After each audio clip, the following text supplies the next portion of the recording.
All right, today we're going to respond to the question, how do you get killer guitar tones? This is an interesting question because obviously tone is super subjective and it honestly has a lot to do with the context, like what kind of song you're playing, what you're going for. But hopefully this can be a good guide to provide some general tips and knowledge on the subject of getting guitar tones.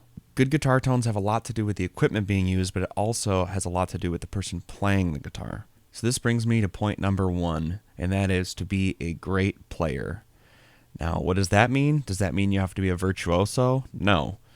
But it does mean that you should learn to play as clean as possible all the time. Clean playing means you're hitting the note you mean to hit when you mean to hit it, and you're not making a whole bunch of other noises aside from the notes you're trying to play. Now, what do I mean by that, what you ask? Well, say you're trying to play a power chord on the A string, 5th fret, a D power chord, and you're accidentally also fretting the low E at the same time. That would not be clean playing. It's not that you're intentionally playing the low E, because obviously the E wouldn't be a part of the D chord, but clean playing would be being aware of the instrument and knowing, hey, I got to be careful not to let that E rumble along while I'm strumming this chord.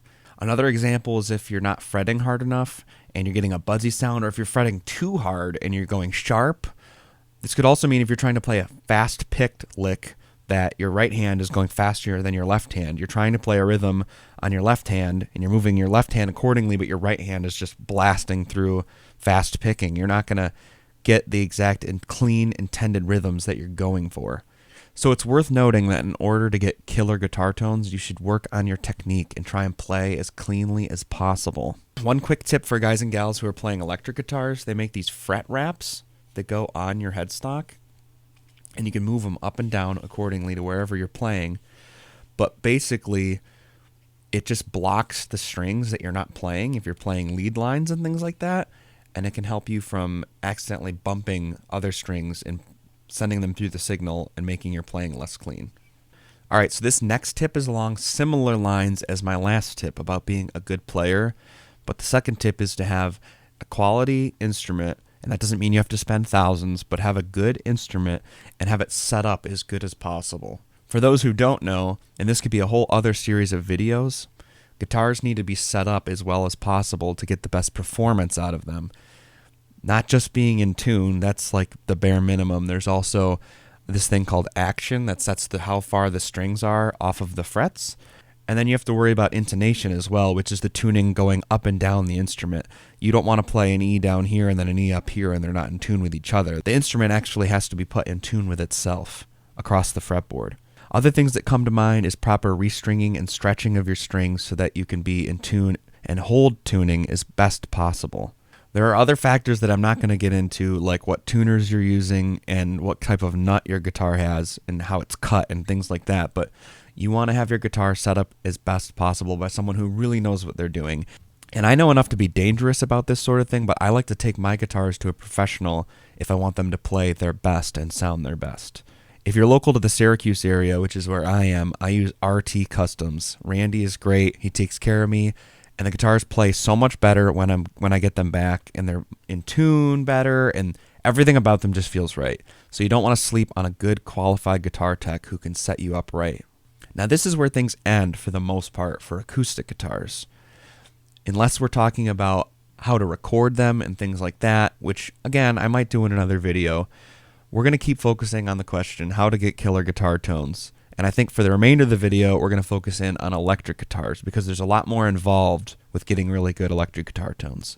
Now I think is a good time to mention that context is king. I already mentioned this early in the video, but it depends on what you're going for what tone will be killer. If you want a killer guitar tone, first you need to ask yourself, what am I going for? What kind of tone do I want? What about this tone makes it killer for the song that I'm working on? And I think it's worth noting that when you simplify it way down, there are two main differentiators between different types of electric guitars. And, crucify me in the comments if you want to say that there's more. There are probably, but we're just oversimplifying it for right now. There are electric guitars with single coil pickups, like this one. This is a Stratocaster style electric guitar with single coil pickups. This is a PRS SE Silver Sky.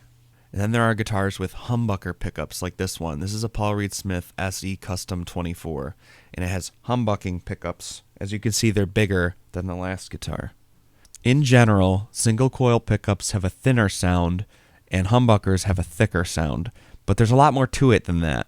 It's hard to sum up into words, so I think the best thing to do right now is to play them both for you so you can hear the difference. All right, here are some tones on a single coil style electric guitar.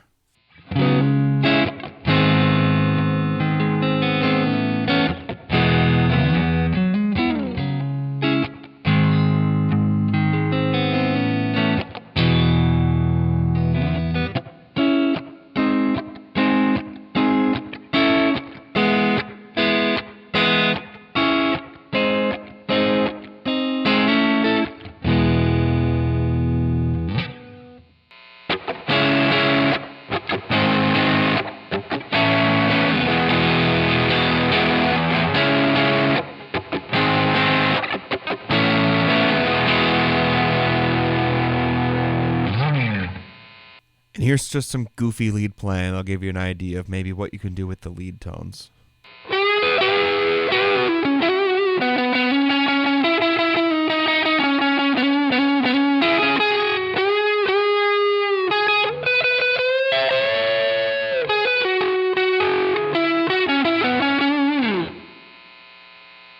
Here are some tones from a humbucker style guitar like this.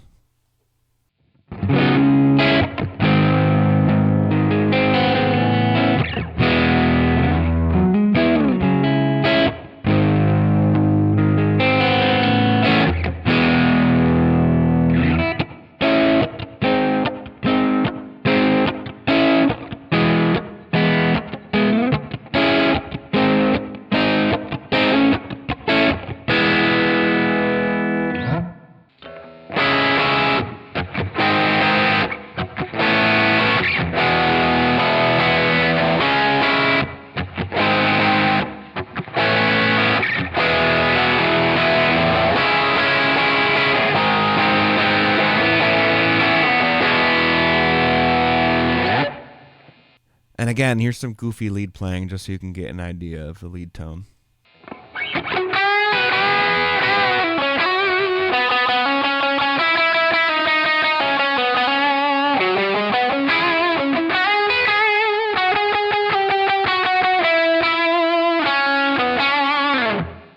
It's worth noting that this was a Fender amp with a tube screamer in front for the dirty tones, and I didn't change it. It was so tempting to change it because when I'm playing heavier styles, I typically go for something else. But I wanted to make it clear that for this test, it was all about the style of guitar and the pickups in them. What would you say the differences are? I know a lot of people say they really like single coils for cleans and they really like humbucker guitars for dirty tones. But I think it really just depends on what you're going for and what the song calls for. And this is the perfect transition into our next section, which is just that amplifiers have a huge difference and a huge effect on the tone of a guitar. I was so tempted to change the amplifier when I plugged in that humbucker guitar, but I knew that it wouldn't be helpful in hearing the difference between the two. But different amps do different things and for different purposes. I once heard a guitar tech friend of mine explain it this way, and I thought it was super helpful. He basically was saying that there are three main styles of amplifiers: Fender, Vox, and Marshall, and that every other amplifier brand can fit into one of these three categories. Now, obviously, they all have their own little variants, and they're all a little bit different, but I kind of see his point. They all kind of do one of those three things, and I think with his knowledge of the components inside the amplifiers, he was smart enough to recognize that most amps fall into one of those three categories based on what's inside the amp and making it sound the way it does. It's hard to explain objectively, but I'll try and give you a brief rundown of what I think about those three types of amps. First, let's start with the Fender. Fenders are cool. They're really good for clean tones, mostly because, honestly, if you've ever tried to take a Fender tube amp and get it to be dirty, it can't without a pedal. It is that clean. You crank up the volume, it's just loud clean. But they have nice, sparkly, beautiful clean tones that are really hard to deny are great. And when you put an overdrive or distortion pedal in front of it, it can get really dirty in a nice way. A lot of my favorite blues guitar tones are a Strat into a Fender amp with some kind of dirt in front of it, and it just sings. You can get really thick tones that way. You can get thick lead tones that way, but I don't know that it would be my choice for chunky, heavy guitars, but we'll get to that. Next, we have the Vox.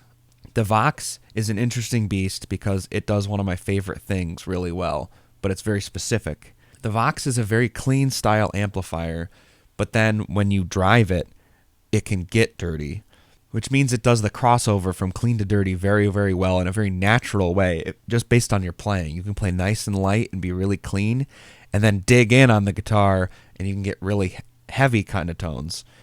I find that the Vox really thrives when you're playing open chords. Say you're playing a full open G chord like you would on an acoustic guitar. The Vox is perfect for that kind of tone, but it's not my favorite for things like power chords or crazy leads or anything like that.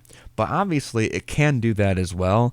I know Brian May from Queen was famous for playing a Vox amplifier, as were the Beatles and others. So they can get dirty, but it's not the most modern style of dirty, I would say, because you have this other style of amplifiers, Marshall-style amplifiers, that really take the cake for the heavy tones. So the Vox might be a more old-school dirt, like classic rock, and then the Marshall is a little bit more modern.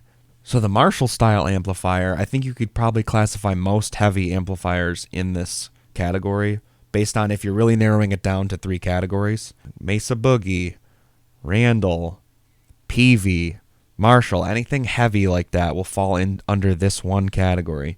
Marshall amplifiers obviously can get good clean sounds, but they're really known for the distortion and overdrive tones that you can get by driving into the guitar really hard and driving the front end of the amp really hard. I'd love to know what your favorite style of amps are in the comments. Just let me know. We can have further discussion. One common theme you might notice in how I'm analyzing the 3 styles of amps is the amount of headroom they have. What does this mean? Headroom is the amount of clean gain you have on the front end of the amp. So for example, the Fender has unlimited headroom. Like I said, you turn the front end of the amp all the way up and it's still clean. The Vox is somewhere in the middle. It's clean until you start pushing it, and then it can get dirty. And then the Marshall has the least amount of headroom, where it can be clean, of course, but it starts to get heavier and heavier and heavier the more you push the front end of the amp.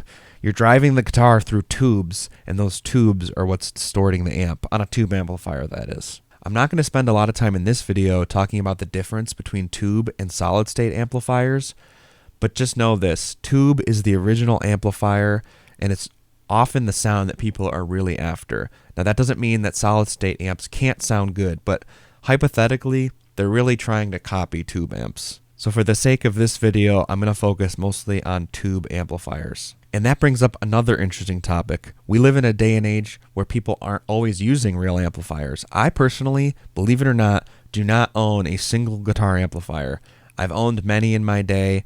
I've had a Bogner, Fender, Vox, Orange, Mesa Boogie. I've been through a lot of amplifiers myself, but currently I don't own one. I use a lot of the newer technology in the computer for software plugins and things like that.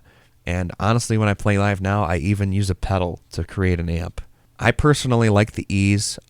Of not having to haul something around, but then also think that the technology at this point holds up to the real thing. That doesn't mean I dislike real amps, and it also means that I've learned a lot from real amps in my lifetime. But for this video, what you have heard and what you will continue to hear are amp recreations using software. I think there are pros and cons to each, but frankly, as a producer, I'm more interested in the whole. I think that the whole is greater than the sum of its parts. And if you can get a really killer tone really quickly by just plugging right in and just dialing in something sick, perfect. A couple of quick things before we plug back in. I want to say that when you are going DI, it is important how you set the gain knob on your preamp or interface.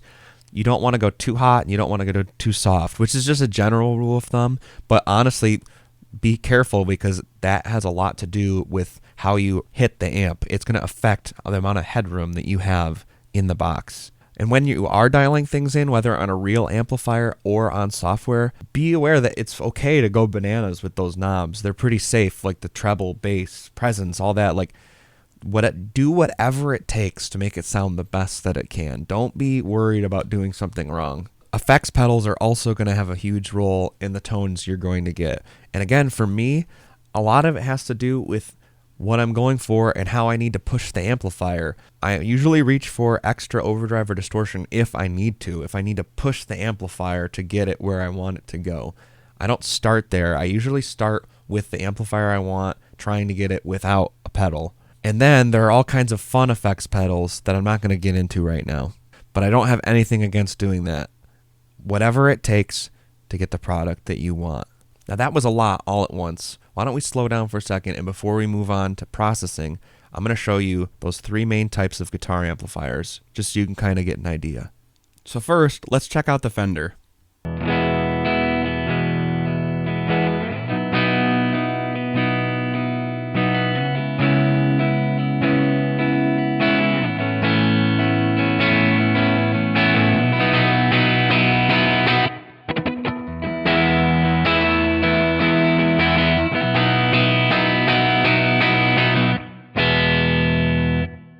Wow, that Fender sounds good. Like I was saying before, notice how it didn't really get dirty on its own. And I'm not really going to put a pedal on there because the point of this part of the video is to showcase the amplifiers. Let's check out the Vox.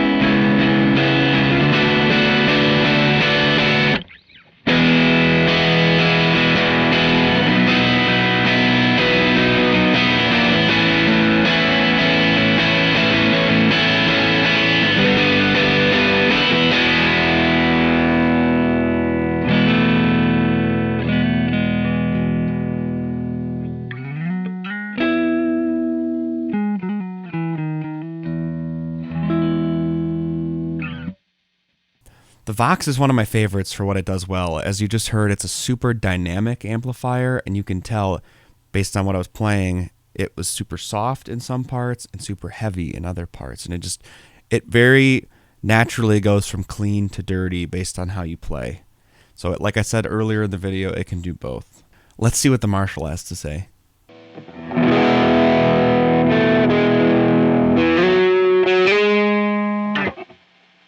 So to even get this amp clean, I'm going to have to turn my gain way down. So you're going to see me reach for my volume knob.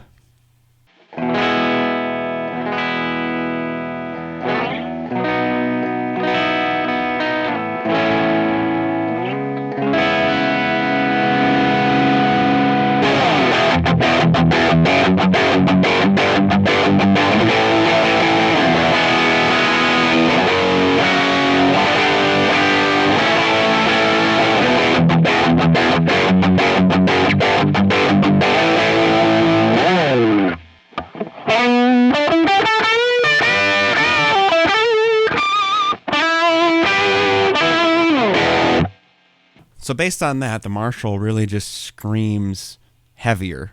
Honestly, everything about it. The headroom is so much lower. You have to turn your guitar way down to even get it to be clean.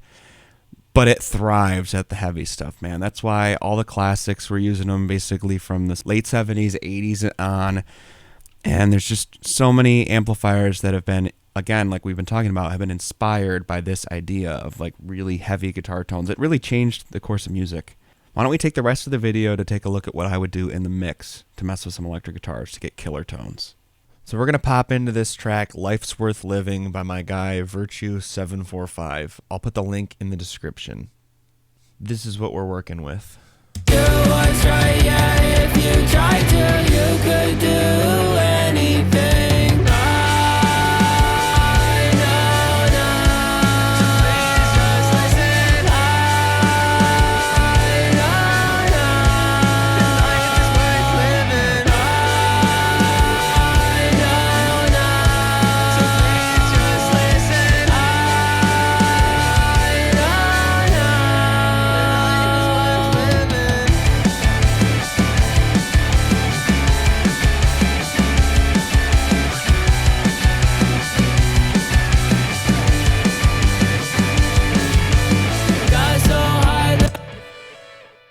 I really like the guitar parts on this song, clearly because I just got mad hype. But I am very biased because I produced it. So let's check out what we have going on in here. We're using Mesa Boogie tones, not surprising. That's like right up my alley. And it looks like I've got a couple dips of EQ going on, at least on the channel strips, just to kind of clean things up a little bit right off the bat. And then one tip that I can give that I honestly do all the time is that with electric guitar processing, you honestly don't need the super low end or the super high end, believe it or not. So this first plugin is an equalizer, and I have a high pass filter over here and a low pass filter over here.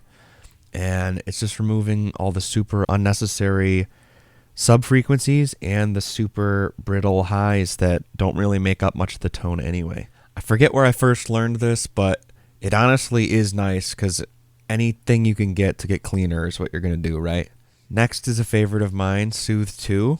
So this plugin I use a lot to cut out harsh frequencies. You could do this with an EQ as well. This is just nice because it's dynamic, but the moral of the story is that honestly, a lot of electric guitars, especially the heavier the tone, the more this is true, a lot of them have a lot of harsh frequencies in the high mids. Typically between like 1,000 and like 5,000. Somewhere in there, there's probably something that's annoying, that's not fun to listen to, that's harsh, that just makes the electric guitars not as pleasant to listen to. And maybe even if they were loud enough, it'd make you, whoa, kind of tip your head back like that's loud. I don't know. So I recommend doing some kind of surgical work in the high mids, and I usually like to use Soothe 2 by Oak Sound to do that, mostly because it's a dynamic processor and doesn't make a static cut that just happens all the time. One thing I find also works super well for electric guitars is using some kind of analog transformer-based EQ plugin that can really jack up the mids a little bit. In this mix, I used the API to boost a little bit at 1.5 kilohertz and then cut a little bit at 180. The reason that this works so well is that these EQs are very musical sounding, and when you put a boost in the mids, it really just like sends the guitar straight out of the speaker. It's like right on the edge, like getting you. I find that this is helpful for getting the guitars to really stand out in a track, which is what you really want. You don't want it to stand out more than the other elements, but you want them to be present and just hit you right where you want it. And I find that boosting the mids on an analog EQ like this API or this Neve style EQ really just sends the guitars out of the speakers, which is kind of what I'm going for usually. Last but not least, I'll usually use compression or even a limiter on heavier electric guitars. Clean guitars can benefit from a compressor or even on a signal chain before the amp, but honestly, it's usually not aggressive enough for heavy guitars.